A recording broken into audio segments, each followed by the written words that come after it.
Hello everyone, उम्मीद करता हूँ आप सब लोग बहुत अच्छे होंगे। ये क्वेश्चन कई बार तो लॉन्ग में पूछा जा चुका है, लेकिन 2025 में ये क्वेश्चन एक नंबर में दिया गया था। देखिए क्या है, समस्त त्रिभुज के समुच्चय ए में, यानी कि क्या है हमारे पास सेट समुच्चय ए है जिसके अंदर सबके सब क्या है, त्रिभुज है।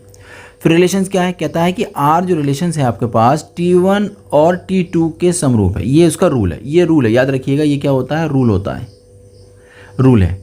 क्वेश्चन कह रहा है कि स्वतुल्य सममित और संक्रामक पर आप डिस्कस कर लीजिए। तो ठीक है, बहुत आसान क्वेश्चन है, हम लोग करते हैं चलो डिस्कस। बहुत आसान क्वेश्चन है, ठीक। तो सबसे पहले मैं बात करता हूँ स्वतुल्य की। स्वतुल्य में क्या होता है भाई, देखिए सिंपल सी बात है कि एक रिलेशन हमें फाइंड आउट करना होता है अपने का अपने आप से, और यहाँ लगाया जाता है रूल। जो रूल दे रखा होता है, यहाँ जो रूल दे रखा है वो है T1 T2 के समरूप। यहाँ रूल समरूप दे रखा है, बस याद रखिएगा। तो यहाँ T1 का रिलेशन T1 के साथ निकालना है, और इम्प्लाइज करता है कि T1 समरूप है T2 के। समरूप का मतलब होता है कि त्रिभुज के कोण जो होंगे वो उनके वैल्यूज़ बराबर होंगे। यानी तीनों त्रिभुज के जो कोण त्रिभुज के तीन होते हैं ना, और तीनों के तीनों आपस में बराबर होंगे। तो जो इसके होंगे वो भी इसके होंगे। इसका मतलब ये रूल तो हमारा सही हो गया।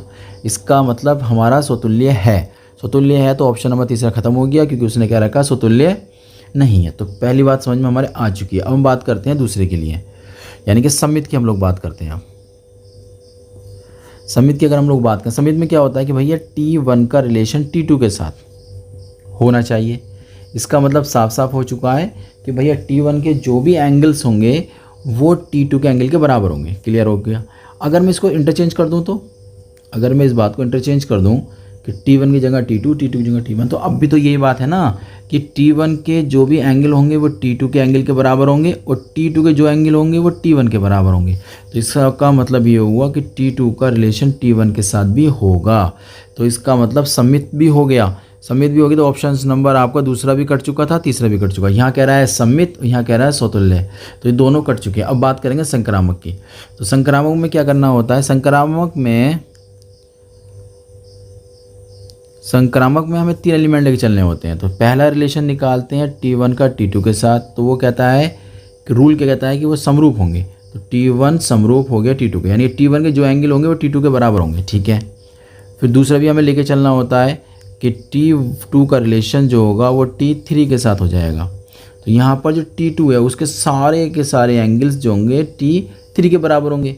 तो T2 किसके बराबर हो गए, T3 के बराबर हो गए। अब क्या इन दोनों बातों से आपको ऐसा नहीं लग रहा है कि T1 के T3 के बराबर भी हो जाएंगे? भाई T1 के T2 के साथ भी बराबर हैं, T2 के T3 के बराबर हो गए, तो T1 के T3 के बराबर नहीं हो जाएंगे? तो T1 समरूप हो गया T2 के, T2 समरूप हो गया T3 के। तो इन दोनों बातों को देखकर आप ये नहीं कह सकते कि T1 समरूप होगा T3 के, कह सकते हैं ना। इसका मतलब संक्रामक भी हो गया। तो ऑप्शन नंबर फर्स्ट भी कट चुका है।